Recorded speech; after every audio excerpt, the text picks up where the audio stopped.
Hello students, आज इस class में हम लेसन 3 का नेक्स्ट टॉपिक धातुएं एवं अधातुएं कैसे विक्रिया करती हैं इसको डिस्कस करेंगे। जो भी धातुएं होती हैं, सबसे पहले हम डिस्कस करते हैं कि जो धातुएं होती है वो इलेक्ट्रॉन को दान करके, इलेक्ट्रॉन को निकाल करके धनायन बनाती हैं, और अधातुएं होती हैं वो इलेक्ट्रॉन को ग्रहण करती हैं और ऋणायन बनाती हैं। जिस प्रकार से पैसे देने वाला क्या हो गया, धनी हो गया, और जो रहता है वो क्या हो गया, ऋणी हो गया। उसी प्रकार से जो धातुएं होती हैं वो क्या करती हैं, इलेक्ट्रॉन को देती हैं, इसलिए वो धनायन बनाती हैं। जबकि अधातुएं होती हैं जो इलेक्ट्रॉन को ग्रहण करती हैं वो ऋण आयन बनाती हैं। और धनायन ऋणायन आपस में विपरीत आवेश होते हैं, और ये दोनों आपस में क्या होते हैं, आकर्षित होकर के यौगिक का निर्माण करते हैं। तो हम इसको आगे पढ़ते हैं। ऊपर के क्रियाकलापों में आपने कई अभिकर्मों के साथ धातुओं की विक्रियाएं देखी हैं। धातुएं इस प्रकार अभिक्रिया क्यों प्रदर्शित करती हैं? 9वीं कक्षा में अध्ययन किए गए तत्वों के इलेक्ट्रॉनिक विन्यास को स्मरण कीजिए। इलेक्ट्रॉनिक विन्यास क्या होता है बेटा? इलेक्ट्रॉनिक विन्यास वह विन्यास होता है जिसमें इलेक्ट्रॉन उसमें किस प्रकार से विपरीत है, उसके कक्षकों में इलेक्ट्रॉन किस प्रकार से वितरित हैं, उसको इलेक्ट्रॉनिक विन्यास कहते हैं। हमने जाना कि संयोजकता कोष पूर्ण होने के कारण उत्कृष्ट गैसों की रासायनिक अभिक्रिया बहुत कम होती है, इसलिए हम तत्वों की अभिक्रियाशीलता को संयोजकता कोष को पूर्ण करने की प्रवृत्ति के रूप में समझ सकते हैं। मतलब जो तत्व होगा उसकी अभिक्रियाशीलता कैसी होगी, संयोजकता कोष को पूर्ण करने की प्रवृत्ति के रूप में। अगर जिसका संयोजकता कोष पूरा भरा हुआ है वो कैसा होगा, अनभिक्रियाशील होगा, और जिसका संयोजकता कोष पूरा भरा हुआ नहीं, थोड़ा सा खाली है, तो वो अधिक अभिक्रियाशील होगा। तो संयोजकता कोष को पूर्ण करने की जो प्रवृत्ति होती है उसके रूप में हम समझ सकते हैं कि वह तत्व कितना विक्रियाशील होगा। संयोजकता कोष कौन सा कोष होता है? संयोजकता कोष वह कोष होता है जिसके अंदर बाह्यतम इलेक्ट्रॉन उपस्थित होता है। मान लो जैसे कि सोडियम धातु है, इसका परमाणु क्रमांक कितना है, 11। कितना है, 11। तो इसका हम जो इलेक्ट्रॉन वितरण करेंगे तो पहले कक्ष में 2 इलेक्ट्रॉन, दूसरे में 8, और लास्ट में कितना हो गया, 1। देखिए संयोजकता कोष में कितने इलेक्ट्रॉन है, 1 इलेक्ट्रॉन है। इसको इलेक्ट्रॉन बिंदु संरचना में हम बनाते हैं तो हम देखते हैं कि मान लो ये इसका नाभिक है, ये पहली कक्षा, इसके अंदर 2 इलेक्ट्रॉन, ये दूसरी कक्षा, इसके अंदर कितने आएंगे, 8 इलेक्ट्रॉन, 2, 3, 4, 5, 6, 7 और 8। ये इसका थर्ड कक्षा है, और इसमें कितने हैं, 1 इलेक्ट्रॉन है। तो इसके संयोजकता कोष में कितने इलेक्ट्रॉन है, 1 इलेक्ट्रॉन है। और इस संयोजकता कोष में पूर्ण करने की प्रवृत्ति के रूप में इसकी अभिक्रियाशीलता होती है। मतलब ये 1 इलेक्ट्रॉन डोनेट कर देगा, उसके संयोजकता कोष में 8 इलेक्ट्रॉन हो जाएंगे, मतलब इसका अष्टक क्या हो गया, पूरा हो गया। उत्कृष्ट गैसों एवं धातुओं तथा अधातुओं के इलेक्ट्रॉनिक विन्यास पर ध्यान दीजिए। उत्कृष्ट गैस का जो इलेक्ट्रॉनिक विन्यास होता है वो कैसा होता है, उसकी बाह्यतम कक्ष में 8 इलेक्ट्रॉन कंप्लीट होते हैं। जो धातुएं होती हैं उसकी बाह्यतम कक्ष में 1-2 इलेक्ट्रॉन एक्स्ट्रा होते हैं, जिसको डोनेट करके वो अंदर वाला जो इलेक्ट्रॉन अष्टक वाला प्रोसेस है, अष्टक वाले से संयुज की व्यवस्था है उसको पूरा करती हैं। क्योंकि अधातुओं के अंदर क्या होती है, 8 को पूरा करने के लिए लगभग 1 या 2 इलेक्ट्रॉन कम होते हैं, जो हम आगे इसमें डिस्कस करेंगे। तो 3.3 में हम देख सकते हैं जो आगे आएगी कि सोडियम परमाणु के बाह्यतम कोष में केवल 1 इलेक्ट्रॉन है। जैसे मैंने आपको बताया कि यहाँ पे सोडियम के बाह्यतम कोष में कितना है, 1 इलेक्ट्रॉन है। यदि अपने M कोष से 1 इलेक्ट्रॉन को त्याग देता है तब L कोष इसका बाह्यतम कोष बन जाता है। अब इसने यहाँ से 1 इलेक्ट्रॉन को इसने क्या कर दिया, त्याग दिया, निकाल दिया बाहर। तो इसमें जिसका ये पहले वाला कोष उसको बोलते हैं हम K, क्या बोलेंगे इसको, K, इसको बोलेंगे L, उसको बोलेंगे M। अब M कोष में जो इलेक्ट्रॉन तो उसने इसको डोनेट कर दिया, तो L कोष इसका बाह्यतम कोष बन गया जिसमें इलेक्ट्रॉन उपस्थित है। तो इसका बाह्यतम कोष कक्ष कौन सा बन गया, L वाला। तो L वाला जब बनता है तो इसकी बाह्यतम कक्ष में 8 इलेक्ट्रॉन उपस्थित हैं, जिसमें स्थायी अष्टक उपस्थित है। इस परमाणु के नाभिक में 11 प्रोटॉन हैं, लेकिन इलेक्ट्रॉन की संख्या 10 होने का इसमें धन आवेश की अधिकता होती है। मतलब इसमें जितने भी इलेक्ट्रॉन होते हैं उतने कितने होते हैं, प्रोटॉन होते हैं। तभी तो जो परमाणु है वो कैसा होता है, उदासीन होता है। लेकिन 1 इलेक्ट्रॉन निकल गया और तो इससे क्या हुआ, इसमें प्रोटॉन तो कितने 11 के 11 है, तो ये कैसा होगा, धन आवेश। कैसा बन जाएगा, Na+, क्योंकि 1 इलेक्ट्रॉन निकला है तो Na+, 2 इलेक्ट्रॉन निकला Na+2। ठीक है बेटा। लेकिन दूसरे मेटल जैसे मैग्नीशियम है, मैग्नीशियम के बाह्यतम कक्ष में 2 इलेक्ट्रॉन होते हैं, 2 इलेक्ट्रॉन को डोनेट करके वो Mg+2 बनाते हैं। तथा यह सोडियम धनायन प्रदान करता है, क्योंकि इसे 1 इलेक्ट्रॉन डोनेट कर दिया इसलिए Na+ बनाता है। दूसरी ओर जो क्लोरीन होता है, दूसरी क्लोरीन के बाह्यतम कक्ष में या कोश में 7 इलेक्ट्रॉन होते हैं, क्योंकि क्लोरीन का इलेक्ट्रॉनिक विन्यास कितना होता है, 17 होता है। तो 2, 8 और 7 पहले कक्ष में कितने आएंगे, ये क्लोरीन का है, क्लोरीन के पहले में कितने आएंगे 2, दूसरे में कितने आएंगे 8, 1 2 3 4 5 6 7 8 और ये बाह्यतम कक्ष है, ठीक है। इसमें कितने हैं 7, तो ये 7 1 2 3 4 5 6 और 7। तो इसके अष्टक पूरा करने के लिए इसके बाह्यतम कक्ष में 1 इलेक्ट्रॉन की कमी है, और धनायन जो सोडियम था उसके अंदर 1 इलेक्ट्रॉन अधिक था, उसने 1 इलेक्ट्रॉन को डोनेट कर दिया, और इसने क्या करा, क्लोरीन क्या करेगा, इस 1 इलेक्ट्रॉन को ग्रहण कर लेगा। इस 1 इलेक्ट्रॉन ग्रहण करते ही इसमें क्या हो जाएगा, इसका अष्टक बाह्यतम कक्ष है उसका अष्टक पूरा हो जाएगा और एक स्थायी परमाणु बन जाएगा। तो दोनों में क्या होगा, स्थायी परमाणु बन जाएगा। लेकिन इसमें क्लोरीन ने क्या किया, इलेक्ट्रॉन को ग्रहण किया, इसलिए क्या बनेगा, ऋण आवेश प्राप्त कर लेगा और ऋणायन बन जाएगा। इसको हम देखते हैं आगे। इसका अष्टक पूरा होने के लिए इसे 1 इलेक्ट्रॉन की आवश्यकता होती है। यदि सोडियम तक क्लोरीन से अभिक्रिया करें तो सोडियम द्वारा त्यागा गया 1 इलेक्ट्रॉन क्लोरीन ग्रहण कर लेता है, और 1 इलेक्ट्रॉन ग्रहण करके क्लोरीन परमाणु इकाई ऋण आवेश प्राप्त करता है। ये क्लोराइड आयन बनाता है, Cl- बना देता है। क्योंकि इसके नाभिक में 17 प्रोटॉन होते हैं, तो इसके K-L-M कोश में 18 इलेक्ट्रॉन होते हैं। इससे क्लोराइड आयन प्राप्त होता है। इसलिए ये दोनों तत्वों के बीच निम्न प्रकार से आदान प्रदान का संबंध स्थापित हो जाता है। जैसे नीचे देखते हैं, इसमें ये हमको कुछ तत्व दिए गए हैं जिनके इलेक्ट्रॉनों की व्यवस्था इसमें दिखाई गई है कि K कक्ष में कितने इलेक्ट्रॉन हैं, L में कितने हैं, M में कितने हैं, N में कितने हैं। ये कोश हैं, ये परमाणु, ये त्रिकक्ष जैसे हैं, जैसे हीलियम है। हीलियम के बाह्यतम कक्ष में जैसे हीलियम होता है, इसका एक ही कक्ष है, इसके बाह्यतम का 2 इलेक्ट्रॉन हो गए, तो इसका बाह्यतम कक्ष क्या होगा, पहला कक्ष K हो गया, अगर दूसरा आएगा तो L, तीसरा आएगा तो M, चौथा आएगा तो N। इस प्रकार से लगातार कक्ष या कोश का नाम आगे चलता रहेगा। नियोन का परमाणु क्रमांक कितना है, 10 है, तो पहले में 2, दूसरे में 8।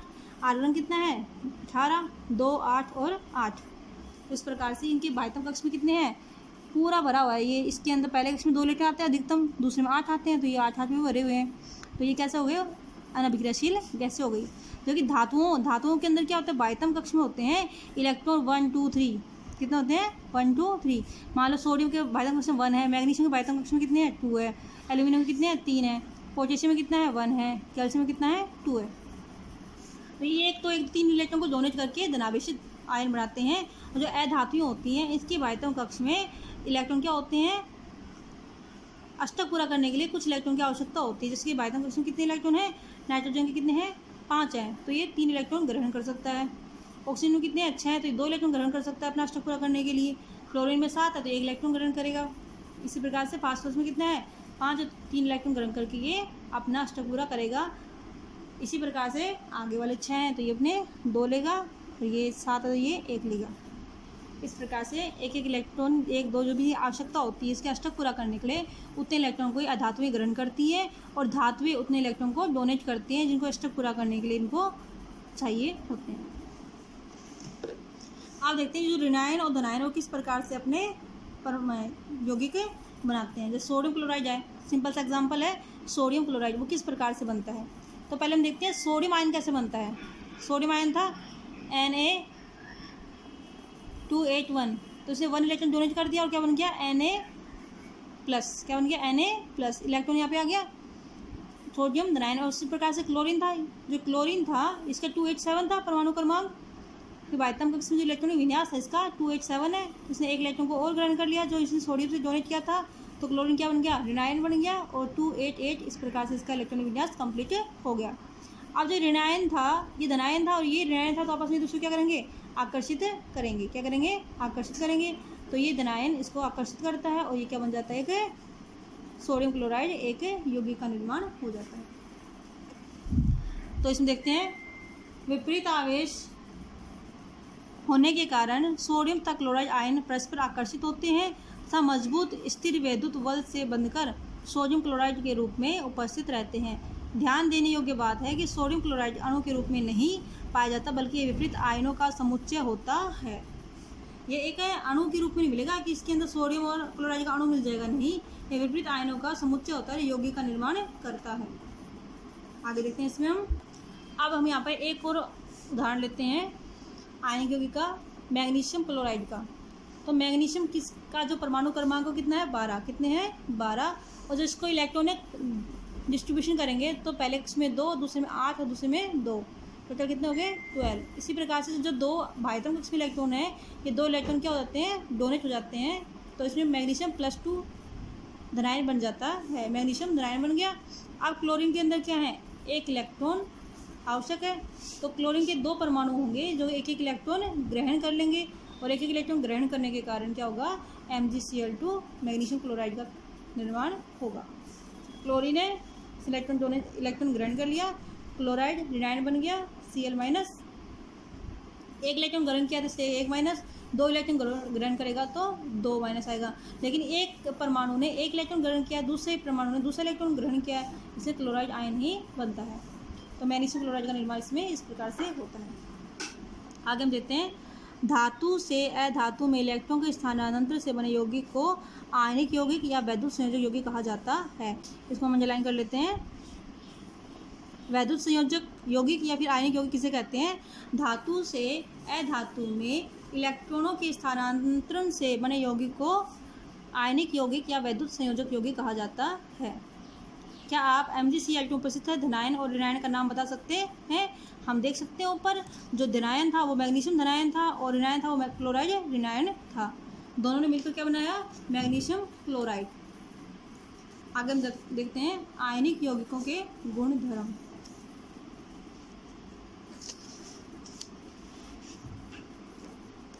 विज्ञान की प्रयोगशाला क्रियाकलाप हम कर रहे हैं, इसमें देखते हैं इसको। विज्ञान की प्रयोगशाला में sodium chloride, potassium iodide, barium chloride या अन्य किसी लवण का नमूना लीजिए। इन लवणों की भौतिक अवस्था क्या है। धातु से के स्पेचुला पर छोटी मात्रा में नमूने को लीजिए और इसे ज्वाला पर गर्म कीजिए। अन्य नमूनों के साथ भी यही क्रिया को दोहराइए। सोडियम क्लोराइड सिंपल सा एग्जाम्पल है इसका, जो हमारा नमक होता है उसको हम देख सकते हैं। आप क्या देखते हैं, क्या ये नमूने ज्वाला को रंग प्रदान करते हैं, क्या यौगिक पिघलते हैं। नमूने को जल, पेट्रोल, केरोसिन में घोलने का प्रयास कीजिए, क्या ये घुलनशील है।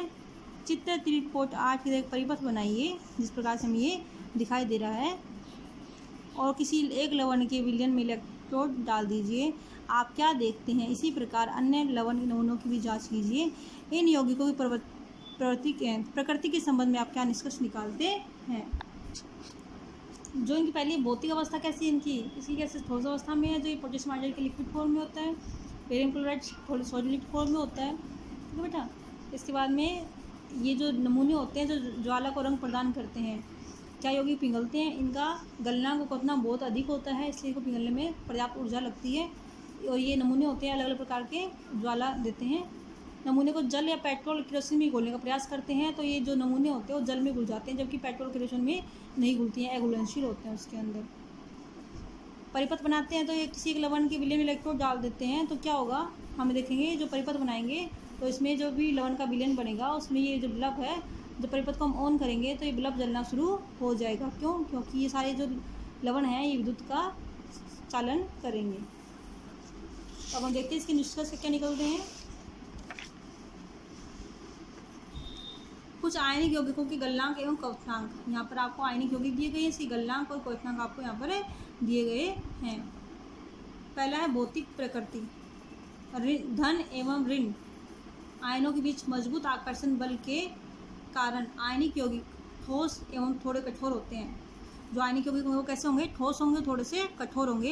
ये यौगिक सामान्यतः भंगुर होते हैं, तो दाब डालने पर टुकड़ों में टूट जाते हैं। अगर हम उसको दाब डालेंगे तो टुकड़ों में टूट जाते हैं। मतलब जो भी आयनिक यौगिक होते हैं कैसे होंगे, ठोस तो मिलेंगे लेकिन कैसे मिलेंगे, भंगुर प्रकृति के मिलेंगे। मतलब जैसे कोयला होता है उस प्रकार से, अगर हम उसको थोड़ा दाब डालेंगे तो जो कोयला टूट जाता है उसी प्रकार से जो उसके आयनिक यौगिक होते हैं दाब डालने पर वो टूट जाते हैं। गलनांक एवं क्वथनांक, आयनिक यौगिकों का गलनांक एवं क्वथनांक बहुत अधिक होता है, क्योंकि मजबूत अंतर आयनिक आकर्षण बल को तोड़ने के लिए ऊर्जा की पर्याप्त मात्रा की आवश्यकता होती है। मतलब अधिक मात्रा में उसके अंतर आयनिक आकर्षण बल को तोड़ने के लिए अधिक मात्रा में ऊर्जा की आवश्यकता होती है। घुलनशीलता, वैद्युत संयोजक यौगिक सामान्यतः जल में घुलनशील तथा केरोसिन, पेट्रोल आदि जैसे विलायकों में अविलेय होते हैं। मतलब ये आयनिक यौगिक है। जल भी कैसा होता है? आयनिक होता है। तो आयनिक यौगिक आयनिक को घोलता है, जबकि केरोसिन और पेट्रोल कैसे होते हैं? अनायनिक, तो ये इसको नहीं घोल पाते हैं। विद्युत चालकता, किसी विलयन में विद्युत के चालन के लिए आवेशित कणों की गतिशीलता आवश्यक होती है। अगर इसके अंदर विद्युत चालन हो रहा तो मतलब इसके लिए आवेशित कण चाहिए, और आवेशित कण इसके अंदर क्या है? धनायन और ऋणायन दोनों कण उपस्थित हैं। आयनिक यौगिकों के जलीय विलयन में आयन उपस्थित होते हैं। जब विलयन में विद्युत धारा प्रवाहित की जाती है तो यह आयन विपरीत इलेक्ट्रोड की ओर गमन करने लगते हैं। अगर धनायन है तो ऋणायन की तरफ, ऋणायन है तो धनायन की तरफ गमन करेंगे। ठोस अवस्था में आयनिक यौगिक विद्युत का चालन नहीं करते, क्योंकि ठोस अवस्था में दृढ़ संरचना के कारण आयनों की गति संभव नहीं होती है। लेकिन आयनिक यौगिक गलित अवस्था में विद्युत का चालन करते हैं। जब आयनिक गल जाते हैं या फिर उनका पानी के अंदर विलयन बना लिया जाता है तो वो विद्युत का चालन करते हैं। क्योंकि गलित ऊष्मा में विपरीत आवेश वाले आयनों के मध्य स्थिर वैद्युत आकर्षण बल ऊष्मा के कारण कमजोर पड़ जाता है, इसलिए आयन स्वतंत्र रूप से गमन करते हैं एवं विद्युत का चालन करते हैं। जो आयन होते हैं वो क्या करते हैं? विद्युत का चालन करते हैं। और जब इसको गलित अवस्था में क्या होता है? विपरीत आवेश वाले आयनों के मध्य जो स्थिर विद्युत आकर्षण बल होता है वो ऊष्मा के कारण कम पड़ जाता है। जब हमने ऊष्मा दी ना तो उसके कारण उसका दोनों के बीच में आकर्षण बल है वो क्या हो गया? कम हो गया। और कम होने के कारण उसका आकर्षण बल कम हो गया तो उसमें स्वतंत्र रूप से वो गमन कर सकते हैं। अब इसकी एक्सरसाइज के क्वेश्चन आंसर। फर्स्ट है सोडियम, ऑक्सीजन, मैग्नीशियम के लिए इलेक्ट्रॉन बिंदु संरचना लिखिए। इलेक्ट्रॉन के स्थानांतरण के द्वारा Na2O एवं MgO का निर्माण दर्शाइए। इन यौगिकों में कौन कौन से आयन उपस्थित हैं? क्वेश्चन फर्स्ट है हमारा। सेकंड है आयनिक यौगिकों का गलनांक उच्च क्यों होता है? आयनिक यौगिकों का गलनांक उच्च होता है क्योंकि आयनिक यौगिकों के मध्य मजबूत अंतर आयनिक आकर्षण बल पाए जाते हैं और इन आकर्षण बल को तोड़ने के लिए अधिक मात्रा में ऊर्जा की आवश्यकता होती है, इसलिए इसके गलनांक उच्च होता है।